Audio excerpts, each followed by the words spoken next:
দেশের গুরুত্বপূর্ণ স্থাপনায় জঙ্গি হামলার আশঙ্কার কথা জানিয়েছে পুলিশ। এরই মধ্যে জোরদার করা হয়েছে নিরাপত্তা।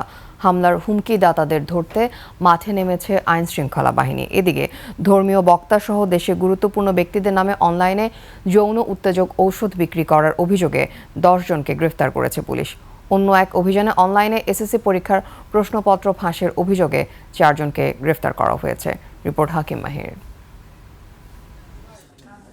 জঙ্গি হামলা নিয়ে পুলিশ হেডকোয়ার্টার্সের চিঠির বিষয়ে সত্যতা রয়েছে বলে জানিয়েছেন পুলিশের এই কর্মকর্তা। তিনি জানান, এরই মধ্যে রাজধানীতে জোরদার করা হয়েছে নিরাপত্তা। এটা আমাদের সিকিউরিটি প্ল্যানিং, আমরা সিকিউরিটি প্ল্যানিং অনুযায়ী অ্যাকর্ডিংলি যে স্থানগুলো এসেছে, তথ্য এসেছে, আমরা এই বিষয়ে কাজ করব। দেখেন, আমরা এটা নিয়ে কাজ করছি, এটা নিয়ে মন্তব্য করার বিষয় না। কে কি মন্তব্য করেছে তার মন্তব্যের জের ধরে আমরা কোনো কাউন্টার মন্তব্য করতে চাই না। আমরা আমাদের যে কাজ, আমরা কাজ করছি। হুমকিদাতাদের ধরতে মাঠে নেমেছে আইনশৃঙ্খলা বাহিনী। এদিকে মিজানুর রহমান আজহারি সহ বিশিষ্ট ব্যক্তিদের ছবি ও বক্তব্য বিকৃত করে বানানো হতো ভুয়া বিজ্ঞাপন। কখনো ভুয়া নিউজ কাট, কখনো এডিটেড ডিপফেক্ট প্রযুক্তি ব্যবহার করে বিভ্রান্ত করা হতো সাধারণ মানুষকে।